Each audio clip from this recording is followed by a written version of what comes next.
Mateus capítulo 3, versículo 1 ao versículo 12.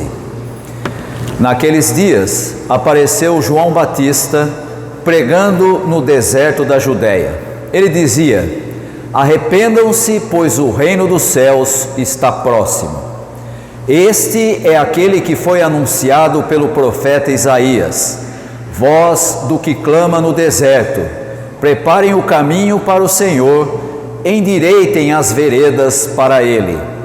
As roupas de João eram feitas de pelos de camelo, e ele usava um cinto de couro na cintura.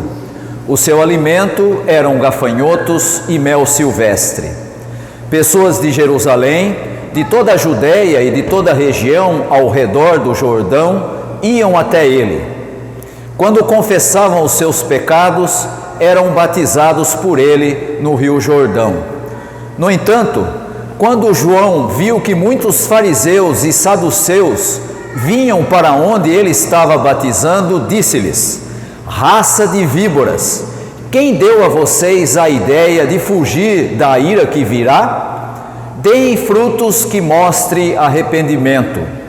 Não pensem dizer a vocês mesmos: temos Abraão como pai, pois eu digo que destas pedras Deus pode fazer surgir filhos a Abraão. O machado já está posto à raiz das árvores, e toda árvore que não der bom fruto será cortada e lançada no fogo. Eu os batizo com água para arrependimento, mas depois de mim vem aquele que é mais poderoso do que eu, de quem não sou digno de levar as sandálias. Ele os batizará com o Espírito Santo e com fogo. Ele traz a pá na mão, limpará a sua eira e ajuntará o trigo no seu celeiro, mas queimará a palha com fogo que nunca se apaga. Nós estamos no segundo domingo do Advento, período do calendário litúrgico que nos prepara para a celebração do Natal, a celebração do nascimento de Jesus, Salvador da humanidade. E no segundo domingo do Advento, a figura principal, aquela que é enfocada pelo texto, é a figura de João Batista. O texto começa dizendo isso: naqueles dias apareceu João Batista. E é interessante percebermos que ele é apresentado como alguém que tem atitudes públicas, ou seja, não é alguém que tem uma espiritualidade privada, mas é apresentado como uma figura pública que aparece no cenário social, e a sua localização é no deserto. E a localização de João Batista é extremamente simbólica. O deserto, no imaginário judaico, tinha sempre a lembrança da ideia do êxodo. No imaginário judaico, o deserto era o local do novo êxodo. Era para onde se fugia da corrupção do sistema urbano, no caso dessa época de Jesus, representado por Jerusalém, e era também um espaço à margem do controle das cidades, e principalmente do controle das elites da cidade, onde Deus poderia agir de novo, e é ali que você vai encontrar João Batista. Portanto, João é apresentado nesse texto como alguém que está fora do sistema. Vocês já ouviram essa história, não faz muito tempo aqui no Brasil? É fora do sistema, e depois você descobriu que de fora do sistema não tinha nada. Mas aqui é verdade. João era alguém fora do sistema. Ele não estava alinhado com a cidade e nem com, principalmente, a elite religiosa da cidade. O texto fala, inclusive, de como ele vivia, o seu vestuário e a sua alimentação. Suas roupas eram de pelo de camelo e um cinto de couro, e a sua dieta era de gafanhotos e mel silvestre. E essa alimentação ao lado do seu vestuário está diretamente ligado com a figura do Antigo Testamento de Elias. E, portanto, logo quando conhecem a João, ele já é identificado como aquilo que de fato ele era, um profeta. O próprio Jesus chega a falar que de todos os homens, antes dele, o principal e o mais importante e o último dos profetas era João. E aqui então temos a identificação de João com os profetas do Antigo Testamento. E é importante entendermos que para o público de Mateus, para quem estava recebendo esse evangelho na época, isso sinalizava que João era aquele que se esperava como o que era o precursor do verdadeiro Messias. Já no Antigo Testamento, nós lemos aqui 2 textos que falavam sobre isso. Virá aquele que vai preparar o caminho para a chegada do verdadeiro Messias, daquele que vai libertar o povo de Deus. Além de tudo isso, esse texto mostra que não só João estava fora do sistema, mas ele vivia fora da economia de mercado. Ou seja, a sua subsistência vem diretamente da natureza e não do sistema econômico da cidade. Ele, portanto, era autossuficiente e não dependia nem da cidade e nem da elite religiosa da cidade. Isso faz de João alguém diferente. E por que ele tem que ser diferente? Porque ele vai preparar o caminho para aquele que vai ser o mais diferente de todos, Jesus. Jesus também aparece depois do anúncio de João como aquele que traz uma nova mensagem, uma nova forma de relacionamento com Deus e uma forma que está diferenciada se comparada com a religião do povo de Israel. O que Jesus traz, e já começa a ser anunciado aqui por João, é o reino de Deus. É algo completamente novo, completamente diferente. Você percebeu aí na leitura que João tinha uma pregação, tinha um anúncio, e o seu anúncio era: arrependei-vos, porque é chegado o reino dos céus. Arrependimento, no contexto da época, não é como a gente pensa hoje, né? O sujeito se arrepende de alguma coisa, ele tem um sentimento de que ele fez coisa errada. Não, arrependimento não era um sentimento interno de culpa, mas uma mudança pública de mentalidade e de conduta. Quando alguém dizia que estava se arrependendo, isso significava mudança de mentalidade e mudança de conduta. Nesse caso do anúncio de João, significava alinhar toda a vida, a lealdade, os valores e os comportamentos com a nova realidade que estava se aproximando, o reino de Deus. O que João está anunciando é: vocês precisam mudar a maneira de pensar e a maneira de agir. Não adianta nada continuar achando que Deus vai ouvir aquilo que você quer ou aquilo que você precisa, como ensina a religião oficial. Não é mais assim.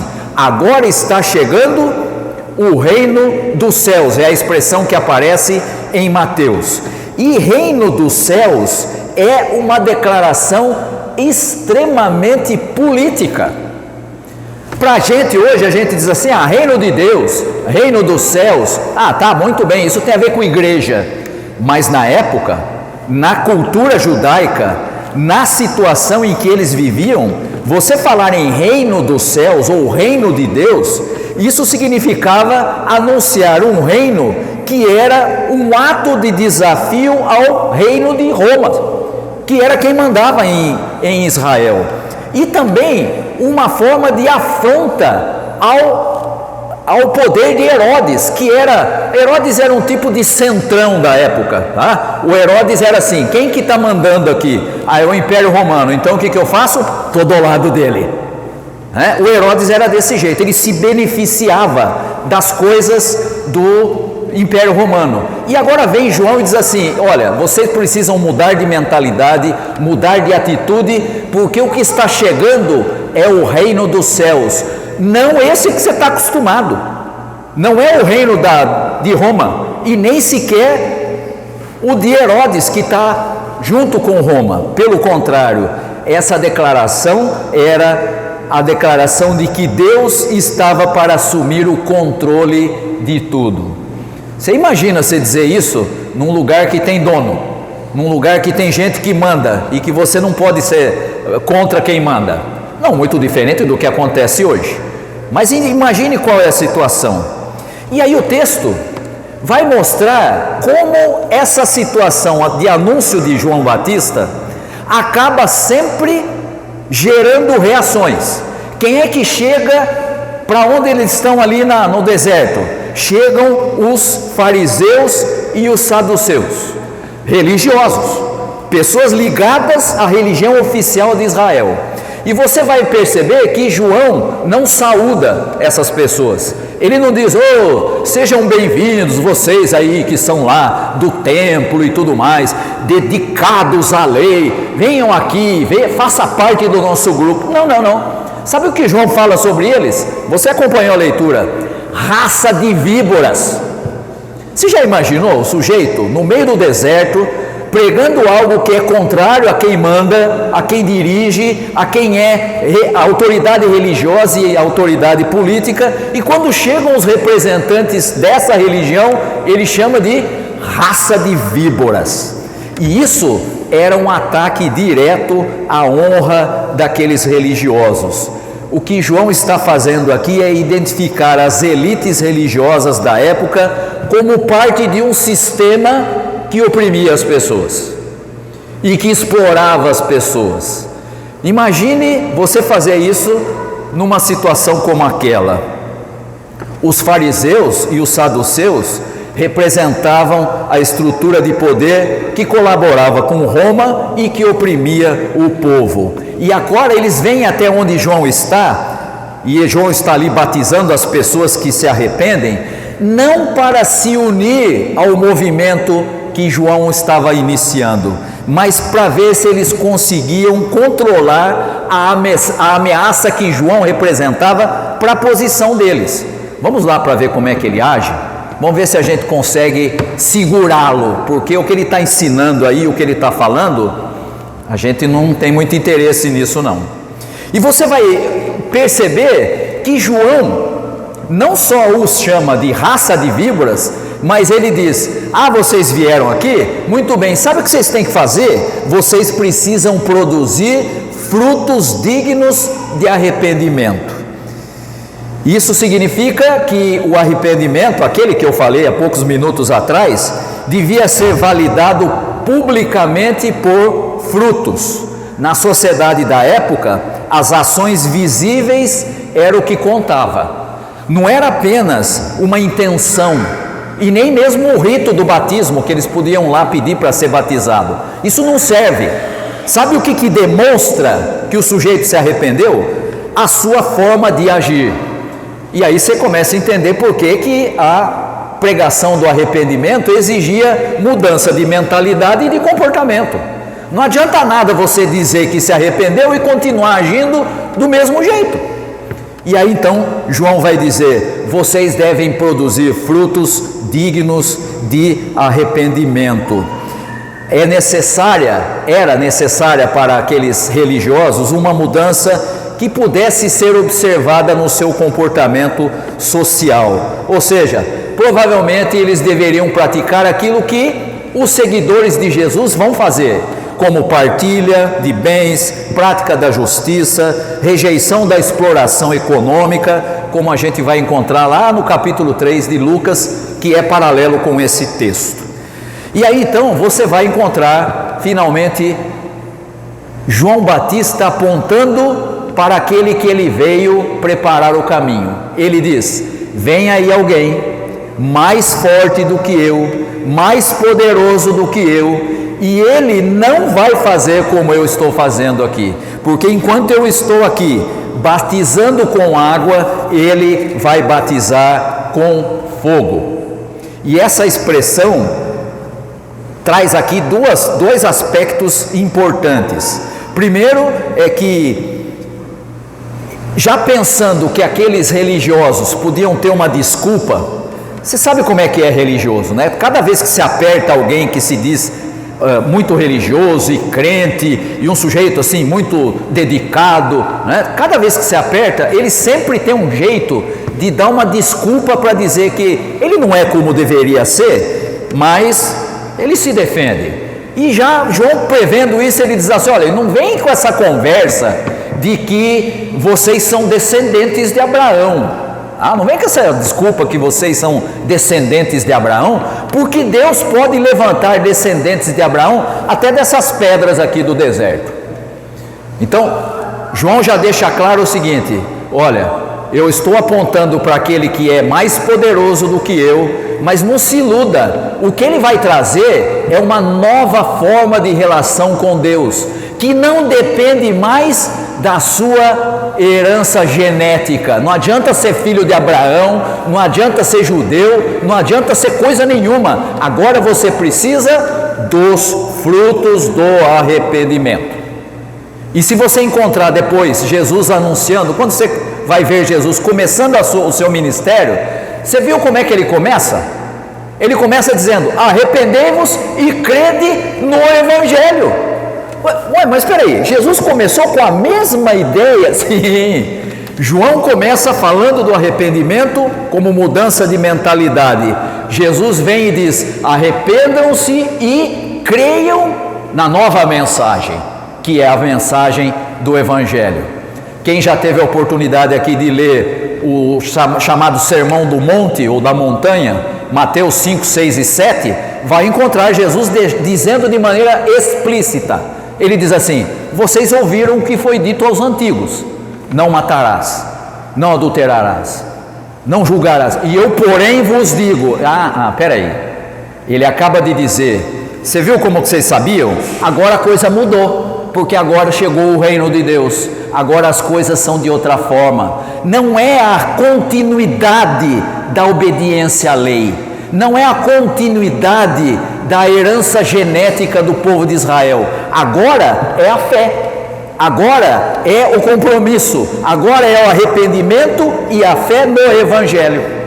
É outra coisa, não tem mais nada a ver com o Antigo Testamento, e não tem mais nada a ver com toda aquela expectativa que eles tinham de vir um libertador político, e quem chega é Jesus. E em vez de ser um libertador político, é alguém que traz a mensagem do reino de Deus. Vocês devem ser fiéis aos valores do Evangelho. Esqueça o resto.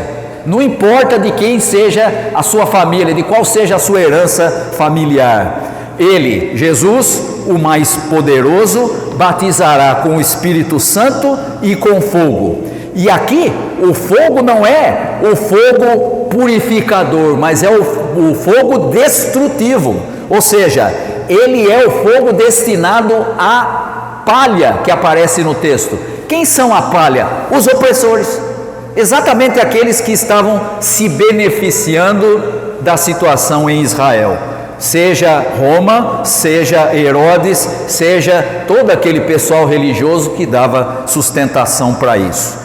O Espírito Santo, que seria parte do batismo de Jesus, é o poder de Deus que capacita aqueles que creem nele para viverem nesse novo regime, o reino de Deus. Sabe por quê?